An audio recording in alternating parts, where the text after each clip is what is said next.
Hello, hello. Thanks for joining us today. My name is Richard Evans. I'm the head of growth at VNTANA, and I'll be your host for today's webinar. Today's event is real time versus offline, and we're talking rendering. And it looks like it's going to be a great conversation with Yazan and Anna. I have two guests with me today that I'd like to introduce. Both of these folks are absolute experts in 3D for apparel and fashion. And I'm confident personally that each of them has probably forgotten more about 3D than I will ever know. First up, we have our guest speaker, Yazan Malkosh, the founder and CEO of Swatchbook. Yazan is a self-proclaimed materials nerd. I called off a video that you did not too long ago. I love that. And he has more than 20 years experience in 3D. He's helped transform the design processes for companies like Apple, Adidas, Mercedes, Nike, Tesla, and so many more. At Swatchbook, Yazan and his team have created the digital material library for the fashion industry. And they're helping some of the biggest fashion brands in the world change the way they collaborate with their supply chain, from material sourcing and management to exploration, design, visualization. Just a ton of great stuff going over there at Swatchbook. Yazan, welcome, and thanks for joining us. Thanks for having me. Yeah, glad to have you here. Also joining us is VNTANA's own Anna Violette. Anna is our resident 3D apparel specialist. She has a keen eye for detail, deep expertise in the field of 3D fashion, most recently joining us from Under Armour. And Anna is our go-to person and your go-to person for all 3D apparel needs here. With her guidance, we're helping our clients bring their visions to life by ensuring realistic and stunning 3D asset exports. Thanks for being with us today, Anna. Thanks for having me. And finally, for those of you who may not be familiar with VNTANA, we're a 3D infrastructure platform that allows brands to add 3D capabilities to every step of the product lifecycle, from design and collaboration all the way to go to market. Our platform is powered by patented 3D optimization algorithms that can automatically reduce 3D file sizes by up to 99%, making them shareable and accessible by any user on any platform. All right, so on to the topic. This might be one of the hottest virtual event topics that we've covered based on registrations. Today, we're talking about rendering and specifically the difference between offline rendering and real time. We get questions on this topic every day. Anna was literally just saying she got off a client call talking about this exact topic. So we know it's going to be relevant to you guys. Today, Yazan and Anna will walk you through real-world applications, the pros and cons of both approaches, and they're going to be taking your questions real time. Before we get started, there's just a few housekeeping items that I wanted to cover, and then we'll kick things over to Anna. The recording of the event today and a copy of the slides, as well as a takeaway sheet that Anna and her team have created, is going to be emailed out to you all tomorrow. During the webinar today, you can submit your questions using the Q&A button down at the bottom of your Zoom screen. Anna and Yazan will be answering those questions live during each section of the webinar, so we're not going to be holding questions till the end like we typically do. If you need assistance during the webinar, any technical glitches, questions that you might have, not for the panelist, but just about the event that I can help with, just drop them into the chat function and I'll chat with you during the event. There's also going to be a short survey at the end that'll pop up in your screen. It's just 2 questions, but they're really valuable for us to collect that information and help us improve future events. Anna and Yazan, it's time to get started. Without any further delay, I'll turn things over to Anna to kick us off. Anna, it's all yours.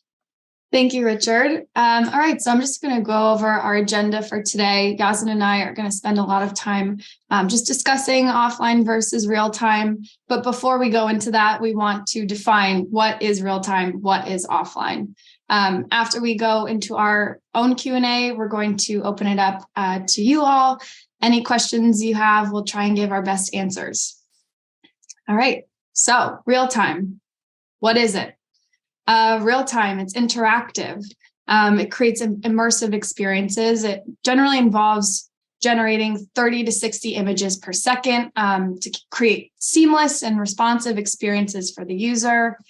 Real time relies on PDR maps, so physically based rendering maps. It's a set of textures that define the physical properties of an object, such as diffuse, roughness, metallic, normal, ambient occlusion, emissive. GLTF extensions can support advanced materials. So if you're using any materials with sheen in it, GLTF extensions can support that. Mesh optimization. So this is what VNTANA does best. It's the process of simplifying the geometry of an object to improve performance without sacrificing visual fidelity. And we know that's really important for you all, especially as you start to bring your 3D assets into this real-time world. You can also improve on real-time, the fidelity of it with advanced workflows. And this could be, introducing some new lighting, global illumination, things like that. And it's also really great for collaboration, bringing people into one space to edit and view assets in real time, make changes, discuss what's going on. And this could save time, save money, and really get your workflows as efficient as possible. Yazan, you have anything to add here? I think just maybe there's also kind of the difference between real time on the web and then real time on like applications that are installed. There's two different separations, but know that you've got everything pretty much covered. Awesome. So in this context, we also want to discuss where is real time used. Just because this is the future, we're trying to prepare you to move your assets into these places. So as Yazan said, we're using it in web viewers, digital showrooms, e-commerce platforms. You could bring it into the metaverse, game engines, and AR, VR. All right, next, offline render. What is offline rendering? Offline, sometimes you'll hear it be called pre-render. In this context, we're using offline as the key term here. But it's a static image, a 2D image that's very high quality and can be used in various applications like print, web, video, and any of your marketing, anything like that. It's generally generating an image in 1 to 60 minutes, depending on the application you're using. For any Clo users or browser users out there, sometimes you can define the time it takes to actually generate an image. The longer it sits in render, the higher quality you'll get. And then sometimes you'll have, you're rendering out scenes and it can take hours, it could take days. We've all seen really amazing animated films that take years to make. Offline render also uses additional maps beyond PBR, so the physically based rendering maps that we discussed in real time. And those things could include glossiness, specular, displacement, IOR, Fresnel, subsurface scattering. Those things just add to the realism of your render.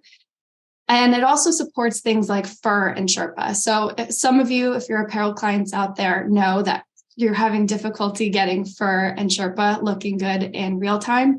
There's a lot going on behind it, but offline render really supports those difficult materials. Offline render also has higher lighting fidelity. So you'll see, you have more control over shadows. You can have more complex lighting rigs. It really adds to the realism of it. Yazan, anything to add here?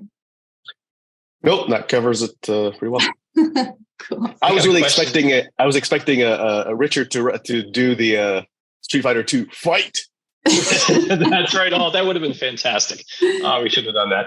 We do have a quick question, and I think you mentioned it in passing, but just for anybody who might have come in late, PBR, acronyms that we use, like in the industry, it's like we're laden with 3-letter acronyms. What does it stand for? Can you tell us more about it? It is a physically based rendering. So it's a set of maps that are used specifically in real-time rendering. And those things look like diffuse, metallic, roughness, normal. In some cases, PBR can include certain web viewers accept displacement maps. This is adding geometry to your files. So we like to use normal maps. It's a nice way to mimic how light is reflected off surfaces and physically based rendering. Awesome. So we actually have an example for you. You'll see on the right-hand side, this is just an outfit that we have. We rendered in Clo, and it's the same outfit on the right-hand side that's been put into VNTANA's web viewer, optimized, and now can live in 3D. If you want to try it out, you can scan the QR code with your phone and put it into your environment wherever you are and interact with the asset yourself. Awesome. Okay, so I think now that we're all clear, hopefully, on what real time is and what offline rendering is, or what offline meaning like 2D images, real time 3D. We're going to move into a panelist Q&A between Yazan and I, just discussing, what is it? How can we help you? How do we prepare for the future of real time rendering? So I'm going to pose this first one to Yazan. I think it's an interactive conversation. So Yazan will start, but I'll jump in, obviously, if I have any thoughts.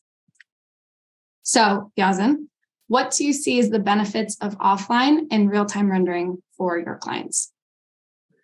I think there's two different scenarios for their use cases. I think if you're looking to really engage with the content and to visually explore the product from a variety of different angles, you're best off with the real-time rendering. You want something interactive. You want something from every single angle.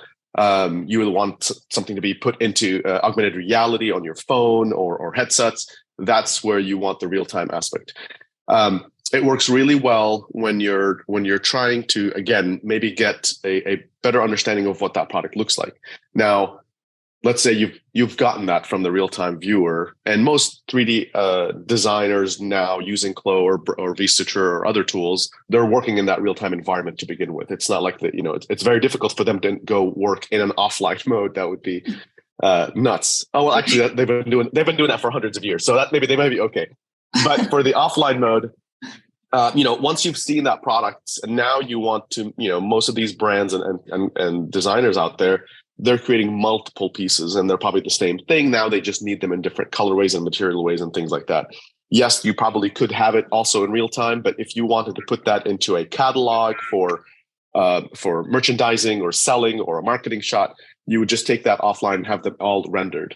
You do get a little bit higher fidelity, as you mentioned before, in the quality. But again, there is no wrong or right. It's just where do you want to use it and for what reason? I will say it by also emphasizing that I do think that the future is going to be more real time and less offline as we move to better support, higher resolutions, better fidelity, supporting advanced materials. It's not there yet, but it will get there hopefully soon. But yeah, that's kind of the benefit. Offline, I can basically have that high fidelity and images and renderings and turntables rendered on its own and come back to me later to fill in a merchandising catalog, for example, or a marketing shot or images. But then real time is really for me to explore the product in AR or in 3D viewers. Yeah, definitely. I'd say my answers are pretty much the same thing. I think offline, you have a little bit more control over lighting, shadows, material properties. You're getting a little bit more high fidelity, especially in material and, environment lighting. You have a lot more control over it. You could generate lifelike images of your product to share. I think real time in that sense might be lacking a little bit, but, if we're viewing this as benefits, it's a lot faster. You have more rapid iterations and testing.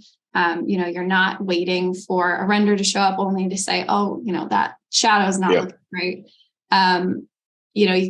It's much better suited for VR and AR, as you said.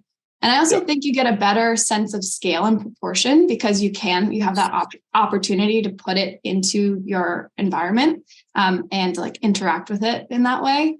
So I really like that about real time. But again, it depends on the specific needs and goals of our clients. They both have their own unique strengths. And it just depends, obviously. But I think definitely we're moving more forward into real time. And also to be completely fair, if you had the resources to run a real-time engine with all the bells and whistles, you can. It's not that you can't. But the difference is you might need a desktop application for this. You might need dedicated GPUs on your computer for this. It becomes more challenging when you're doing this on your browser, for example, on a phone or something like that. That type of power to have things like fur and advanced lighting. I mean, there's real-time ray tracing. I know that somebody on the call is going to go, no, but you could do this. I know you could do this. You could do this. Yeah, But we know. we know that there's some technical artists and things like that that could put that all together for you on a dedicated desktop application on a wonderful monstrous GTX card or something like that. Or what is it, GTX? I'm not even sure what NVIDIA calls them anymore. But the reality of it is a lot of our clients that, they're still on their mobile phones, simple laptops. And even that, we're starting to see other technologies like pixel streaming and things like that. But I think the price is still a little bit high for those, which is basically like running a server dedicated for you to see it so that you don't have the hardware, but you just pay for the pixel streaming for that. So there's a lot still to figure out. But I still think that real-time rendering is really going to be the future for most of what we do. Yazan, can I poke at that for a second? I have Sure. We've talked about advanced materials, right? And fur is the one that always comes up. Yep. Let's say that I am a brand, right? And I'm dealing with a catalog that includes a number of different SKUs that have advanced materials, and I'm going to go do the offline rendering for my photo shoot, whatever else I'm sending out. But I also need that in my e-com store. Like I don't want to just leave those items out. Right. What's the recommendation? Like what guidance would you give your clients or our clients to help mitigate that in this world where real time on a mobile device isn't fully there to support that? What should they do? What's best practice? What we found really is to augment the renders, the offline and interactive renders with things like videos showcasing the materials, so they can actually see, okay, what's the intention of that material. The biggest challenge with things like fur and Sherpa are typically the edge silhouettes, not so much the front facing. So, if you are careful, you can get away with a lot. Again, it's you need a little bit of artistic direction to figure out how to showcase it best. Maybe with the shots that you do, on the interactive side, there's less that you can do about it. But it just depends on how much technical skills your team has. It's not that you can't do it. You can probably do the same trick that game developers did in, last 10, 20 years ago, where they added low polygons to the edges to kind of give you a sense of with some certain maps that give you a sense of oh, that's actually fur. It's doable. It just needs a bit more technical work. The challenge becomes, is this worth the time that I'm putting in there? Can I just put a video of somebody, manipulating the actual material that has the fur, so I know, okay, that's going to be fur. That's what it looks like. Most people can actually imagine that pretty well, but it just depends on how much fidelity are you looking to get out of it. Yeah, I would agree. I think it's how much time do you want to spend doing the workarounds? Because it's not always, we're not saying no, it's not possible. But we're saying you got to put in a little bit more time and effort. Just dragging and dropping a material on a hood, a fur-lined hood it's not going to come out the way that you want it to look. So, right. I think but not yes. Yeah. And the other issue, I think, from that question regarding PBR, the challenge with fur is that there is really no unique or standard way to capture or scan it and then to articulate or show it in a standard manner on all platforms. With PBR, that's kind of the beauty of PBR, is that I can grab PBR and put it in multiple different engines, and it means mostly the same thing. This means color, this means metallic, this means roughness, this means normal. With fur, there's just so much more nuance that every single engine that whether it's Clo or VStitcher or Keyshot or Moto or Blender, each one of them has a distinct way of describing fur, and none of them have a way of capturing fur. So you're still beholden to the technical skill of the person driving that specific engine. Or even if I want to export something out to a tool like VNTANA, I still need something to generate that geometry. There's certainly technologies around, fur baking and things of that nature, all doable. I've done it. I've done it myself, even inside of Swatchbook, but it just depends on how much time and effort do you want to do. Well, I think this is a nice segue into our next question, which is, what are some of the conditions that we're seeing in offline real-time rendering? I think that we like to, as artists and people in the 3D world, there's always conditions that go along with these things, as we were just discussing. But I would say, I think offline is, again, it's time. You can do anything in offline, but it takes a lot of time, setting up your scenes, getting everything looking right, and then going into render. That is really one of the biggest ones, along with it being a non-interactive asset. So you can't manipulate it. You can't move around the scene. What you see is what you get. So it's not suited for use cases like moving it into AR and VR. With that being said, real time too. There's a lot of conditions that go along with real time. You don't get fabric simulations right off the bat. As you saw in our spinning dynamic asset earlier, it's spinning, but the fabric's not moving. Lighting quality too, and material fidelity.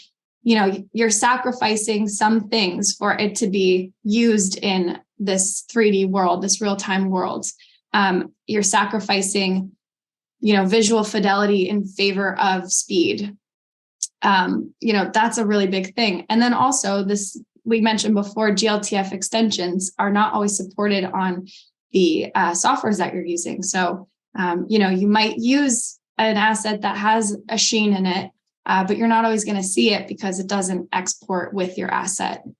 So those are like really big, issues. But, I will say that if you set up your assets for real time, you're going to be able to use it in those offline renderings. So if you start off with this goal of, I need my assets to work in this real-time world, you'll still be able to create offline renderings. You're still going to get something that's looking really nice. It's that backwards compatibility. I think that's really important. Agreed. Yeah, I mean, it's again, it's a use case. It's a use case aspect for both of those. We just have to be mindful of the compromises. Like, what is the compromise? Somebody just actually posted a question right now asking about UV scale on things that would go to a website. That also depends. How much fidelity are you willing to go to? But then how much time is your customer willing to wait to download those higher fidelity files? Yep. So if you want, and you got to test it out. If it's 2 minutes that they're willing to wait, then you could go high fidelity. If it's 10 seconds and they can't wait any longer to load, then it's lower fidelity. So it's, with offline and real-time rendering, the conditions for each one really change from, I think you need to understand which process are you trying to solve that visual with. Is this a design decision? Is it a merchandising decision? Is it a consumer buy decision? Is it more, do I care about, download times? Do I care about being able to see the item from as you mentioned before, multiple angles? Do I not care? If I have multiple images rendered, maybe that's good enough. I have 6 images from different views, all in one shot. I can look at it and make a design decision and say yes or no. Maybe it's a shoe colorway, for example, versus no, I want to see it from different angles. I want to see the silhouette, the fit. That becomes like more interactive. I want to see what that looks like in 3D. I think a lot of times what we see designers in the old school way, they sketch something out. It's one perspective. Somebody builds it in 3D. A lot of the back and forth is about translating intentions. What did the designer intend with that design silhouette? Because it might look great from the front view, but you turn it to the side, you're like, ooh, I did not expect that like this. Not because the designer didn't think about it, but because maybe they didn't convey that intention to the person building the 3D model. I'm talking about, obviously the physical samples before. Now with 3D tools, being able to see that in real time, I think consumers are a bit more savvy in terms of like, I like that it looks nice from the front, but show me what it looks like from different directions as well. Yeah, definitely. I also will say that as we're moving into the future, these things are improving. So, download time, speed of it, popping up, and even material fidelity. But I want to bring up too is, what you put in is what you're going to, get out. So if you're putting in higher quality materials to begin with, you're going to have a better chance at the end of the line once it spits it out. It's going to look a little bit better. If you're putting in something that's really low quality and you're putting it into VNTANA and it's optimizing and all of that, and we're able to get a much lower poly mesh. If you're optimizing your textures on top of that, it's not going to look as great because what you started with was a little bit more low quality than what we right. Yeah. Yeah, it's much harder. I haven't seen tools that optimized your geometry by making it look better. You're typically, again, compromising size and fidelity for something, for the quality itself. So start high and then build, lower resolution versions for a variety of different use cases. But yeah, garbage in is garbage out, as Aaron mentioned before. It's a nice way to say it. Yeah. All right, I'm going to bring it over to our next question because I think it's leading us there. So now that we're seeing more platforms support real time, do you see some hurdles for organizations or clients that you have as they're starting to integrate these viewers into their workflow? Yeah, I mean, I think we've talked about it's the expectations. What do you expect to get out of this process? And if I think a lot of what sparked a lot of these discussions that we're having today is talking about people complaining about something, and I think that sparks the conversations like why are they complaining about it? And I don't know if I'm jumping the gun or not, but the conversation that we had, somebody goes into AR or virtual fits, and they start talking about like, ooh, the material resolution is terrible. Well, how high of a scan was it before, and where did you compromise in that process? But it's really one step before that. It's like, well, how are you looking at it? Because I think it took a while to find out how do people actually interact with real-time content. Right. When you're interacting with real-time content, typically, it's on your screen, it's on your phone. It's a small area that you're looking at, and for the most part, most things look really good. The time where it starts kind of going a bit more downhill is when you start using AR with headsets or even on the phone. And people have a tendency for some reason, well, not for some reason, I think we broke it down, to really get up and close to like apparel items. And the best way to describe it, if you can bring up that sketch. Yeah, let's see if I can do that. Oops. No worries. But basically, it's, if you bring up a shoe, you typically just fill it in with your screen space. It's about this big. But when you have AR capabilities, most of the time when you're doing architectural rendering, when you're looking at shoes, you're always about a meter and a half, 2 meters away from all surfaces. And it's natural because that's in the real world, that's what you're doing. You're never really that up and close. But apparel, completely different. It's right here. Oh my gosh, look at that. I can see the weave, I can see the knit, I can see the material, I can see the fiber. So very quickly you'll notice this behavior for people in AR. They'll grab, even if it's on a phone, they'll grab their phone and like literally come up to the stitch, because that's how they interact with that content. And it's going to suffer. There's no way that the scan that was done on like an A4, which is about this big, of that material is going to cover you coming up to like within 10 centimeters or a couple of inches away from your face. Can you do it? Absolutely. But now you're talking about much larger files for the material textures at much higher fidelity for you to keep looking at something about this big that you probably never really need to look at that much. We get it, but you do have to make a conscious effort to, again, think about those compromises that you want to make. Where do I want to make them? And when does it make sense for me to do high resolution scan, medium resolution scan, or when to go from one to the other? I'd love to get Yazan's viewpoint on this, because I know what our internal VNTANA talk track is, or what our answer is. But we've talked a lot for like the last 10 minutes about trade-offs, right? There's always the compromise or decisions that you have to make that are going to affect what the item looks like in its end state.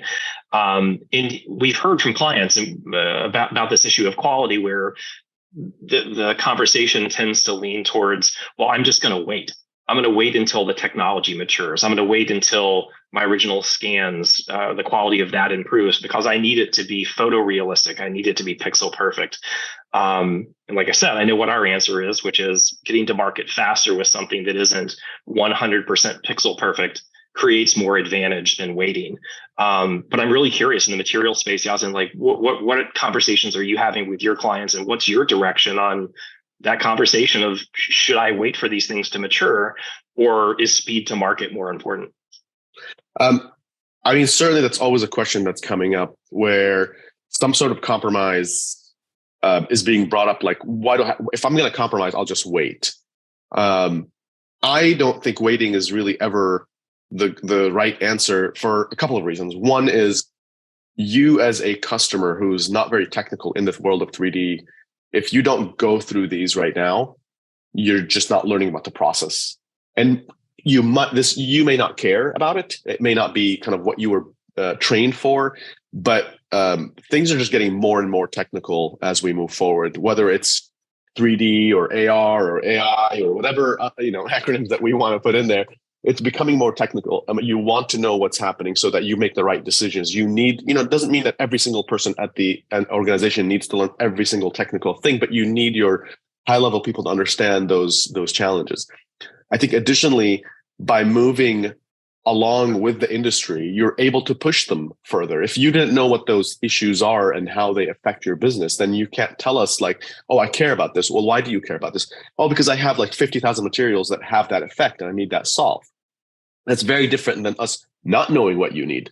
And all you said, well, ooh, you don't support this. All right, I'm going to give it some time. When you guys are ready, come back. I don't know when we're going to be ready because there's nobody asking for it or pushing it if everybody just kind of shies away from it. So I'm always a believer that we really have to try our best to keep pushing that technology. I'll give you a good example, maybe unrelated to even materials, but like soft body avatars. 5-7 years ago, nobody was talking about soft body avatars. And I think a lot of the companies were like, ooh, well, we can't do it unless we get soft body avatars. No, you could do some of it. In fact, you've done a lot of it. You've worked on plastic mannequins, and even cloth mannequins, I would argue, that are not very realistic, but you got the job done. Now it's just a matter of pushing that further. Now we're seeing those conversations happen. We're seeing those companies respond with new technology around that space. It's the same thing with materials. Materials, 10 years ago, 15 years ago, there's very little standardization in the way that they were defined. I think PBR then happened and it became a lot more of a standard way of working. And I think more importantly for PBR wasn't just a standard way of rendering, but a standard way of capturing those materials. Because that, again, at scale, the challenge is making everything consistent. And going to these different rendering engines, whether it's VNTANA or an offline render, and then get something that for the most part looks very similar. If people don't keep pushing, we won't get that. And if they just give up and just say, I'll just wait, it's not the best approach, in my opinion. Yeah, that's a really great point. I think that, we have to work together as VNTANA, as Swatchbook, as our clients to actually ask for those things to happen and to be put in place because, we could come up with workarounds, day in, day out. We're always looking for ways to work around it. But if we're setting that standard of we need this and we need this to be successful, and we don't say anything, then it's not going to happen. So it's really important for us to speak up and use our voices and use our power and get those standardizations into place. So yeah, it's a great point. All right. Sorry about my technical difficulties. Hope that you can see my screen now. I'm going to move into this just because, this is what we're talking about. How can we as VNTANA, as Swatchbook, better support our clients, helping them understand what real time is and how to actually use it?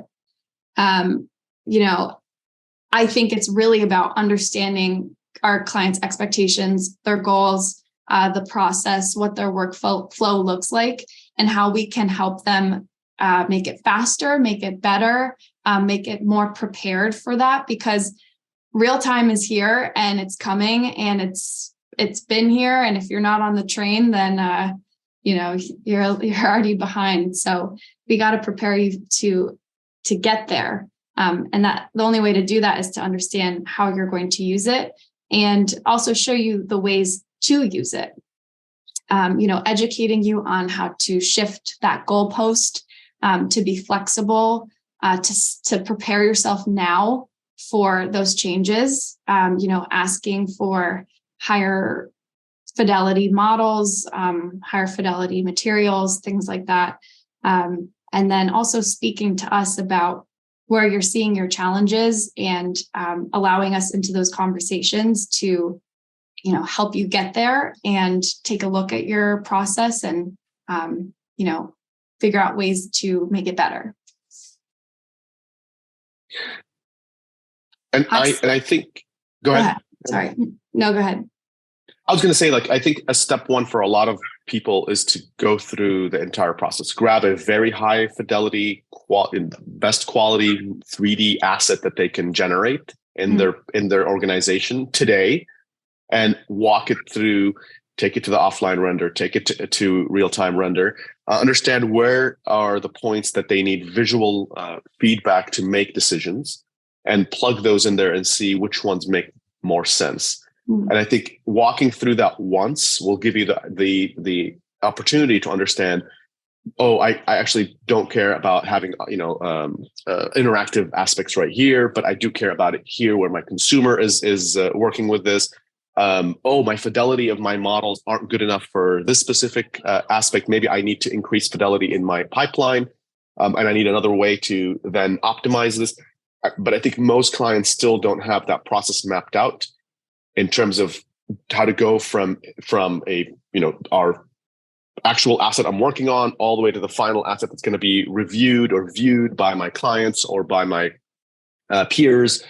By just mapping that out, that's step one. And then step two, that's when you can bring in companies like ours that can actually help you understand, well, here's how these materials plug in, and here's where you would need this other export option here, and here's how you build that where you need to add fidelity for your models. It really is a understanding where you are first and then starting to build up from that. We've done that. I mean, honestly, sometimes I feel like we've spent more time educating our customers on how to build these pipelines, because to us, it's very native. To the fashion industry, this is extremely new. If you go talk to a lot of what we're seeing right now, even the questions that we're seeing, these have been done and redone in other industries like gaming and media and entertainment, movies and things like that. They've done this before. They've done these types of pipelines before. In fact, I would also just argue, and I've done this before, where I've said, hey, instead of always just trying to make everybody become a technical director, go find yourself a previous technical director from whether it's a movies or TV shows or gaming, and bring them in and have them work with you and make a pipeline, because they'll be able to do that pretty rapidly, as long as you teach them about fashion and they learn and they teach you about the 3D pipelines. Yeah, definitely. It's that sharing of knowledge that we need, especially as this becomes a lot more accessible to, designers, people that are just building assets in Clo and Browseware daily. There is that extra step. And coming from that world myself, I had to learn so much about what exporting is. It's like it's an insane topic. And PhD in polygon manipulation. Exactly. So, learning that language, even before Richard was saying the question, what is PBR? And that's a term I didn't know until I was in this world myself. So, I think we have to be really aware of where everyone is coming from. Not everyone's coming from game development or movies, TV. Right. It's people like me that are having to learn these new terms and be aware of what's feasible in these programs that we're using, and make it a conversation that everyone feels included in. Because it's I think it could feel very alienating when, for sure, when you don't know what's going on and you don't know where to start. So I think it's on us to open up that conversation and make everyone feel included, because this is the future and it's happening now. And I think that's why we're having these conversations today, which, are really here to just make sure we shine a light on some of these topics, like where, is there a place for me to use offline? Is there a place? Yes, and yes, and yes. And here's from our experience where we've seen it, but it doesn't mean that that's the only thing that needs to happen. You have to do a little bit of a play around in your sandbox and figure out what works for you as well. Definitely. And I would say that, at least on the VNTANA side, and I know Swatchbook does this too, but we're consistently updating our resources, guidelines, and every new release that we see, we're in there finding the bugs and helping you work around and helping you get that best quality out of there. So check our resources site for updates. I think this leads us into our last question, our most exciting question, I think. Where do you see the future of real time?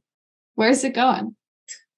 I mean, it's back to that topic of offline versus real time. I do think real time is the future. Now, is it the future of everything? Maybe not. But it'll get pretty high. Again, as long as we keep moving and pushing.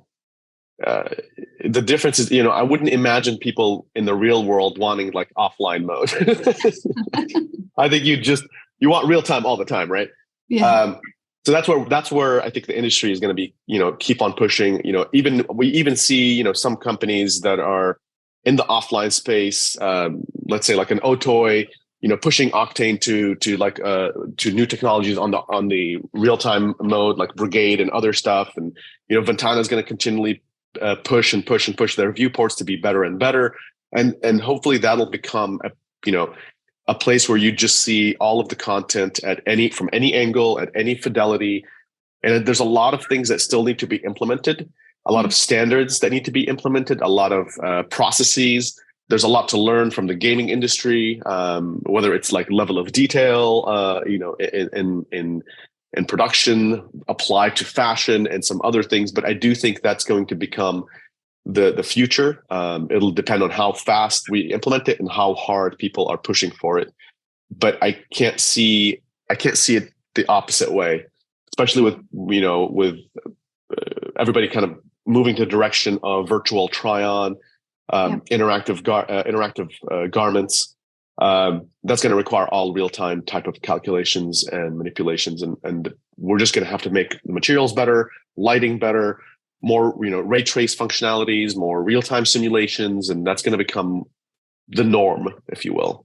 Definitely. I think we've touched on this throughout our whole webinar so far, but it's increased accessibility. Everyone's going to get their hands in this, improved fidelity, more interactivity. It's really a non-negotiable at this point. It's happening today and right now. And as soon as we level up to the next thing, we're just going to set even more higher standards for real time. So, agreed.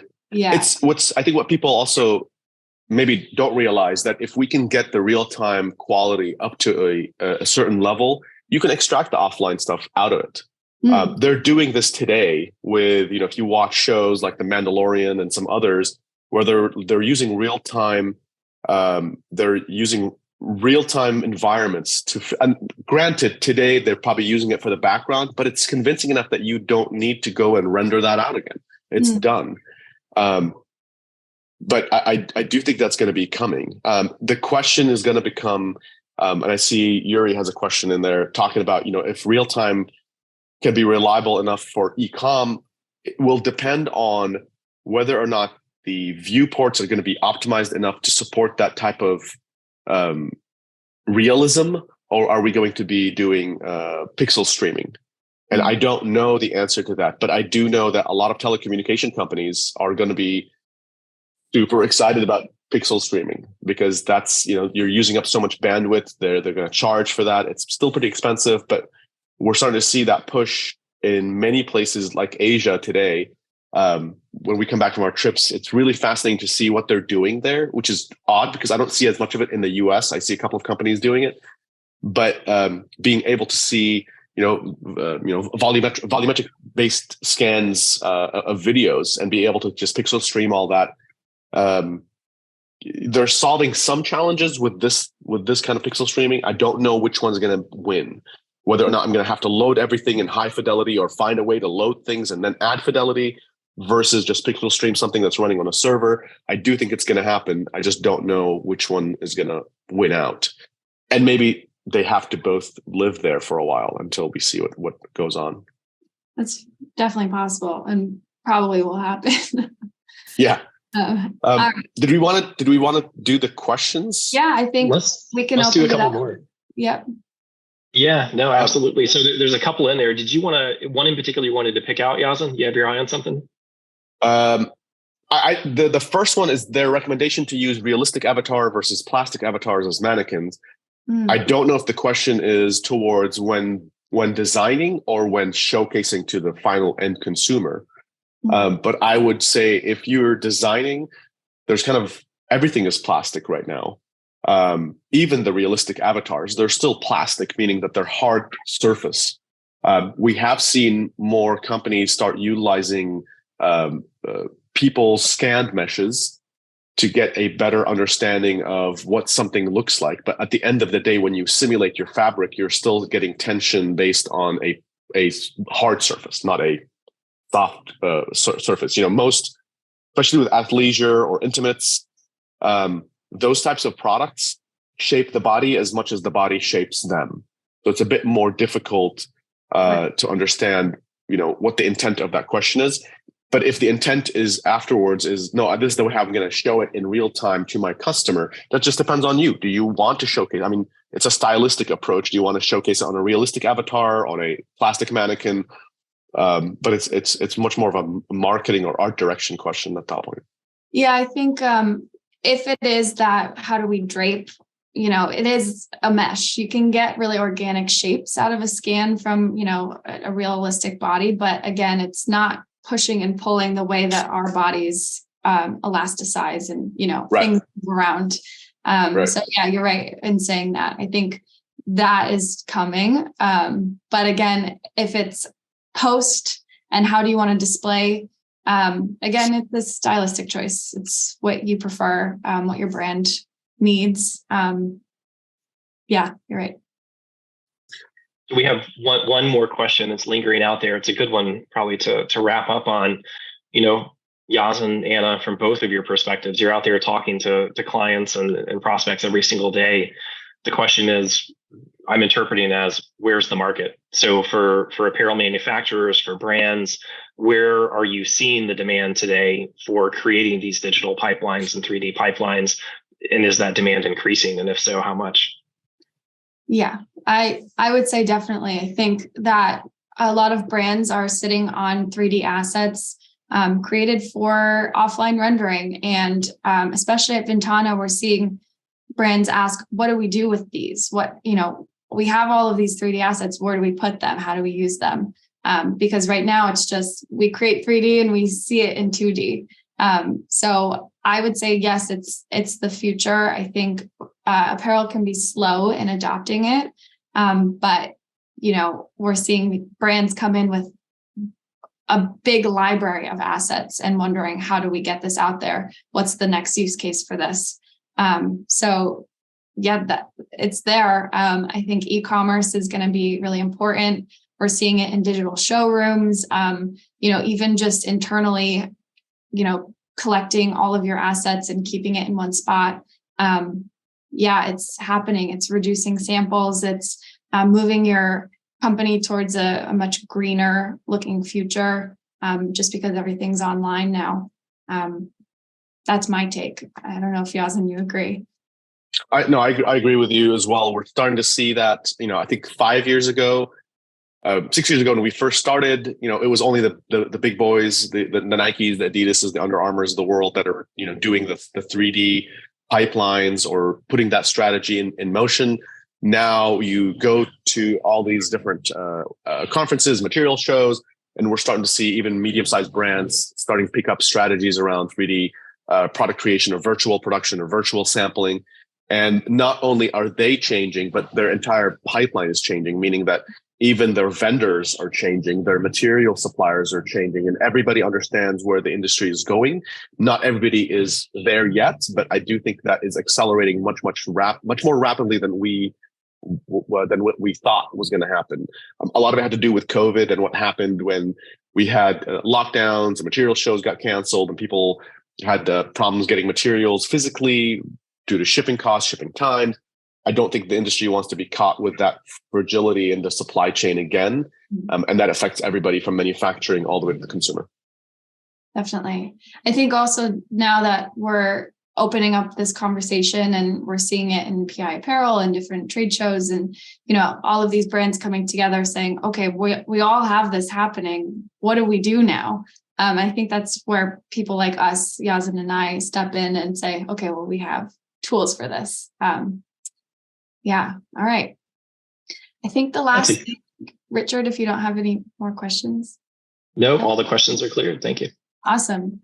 So we just wanted to leave you with the takeaway. As Richard said before, my team has created a sheet that will be sent out later on, just with a nice overview of what we talked about, just for everyone to look at. But these big 3 questions are really what should be driving your decision making in the future. So what's the use case for your 3D assets?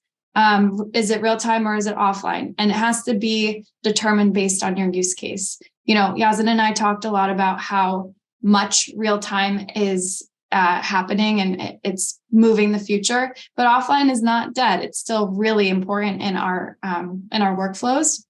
And so you have to decide based on what your use case is, but defining those use cases is super important.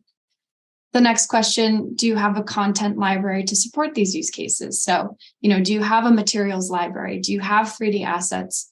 What do those look like? And are they prepared for real time? One thing I said earlier is real time is backwards compatible. If you set it up for real time, you can always, create offline renderings.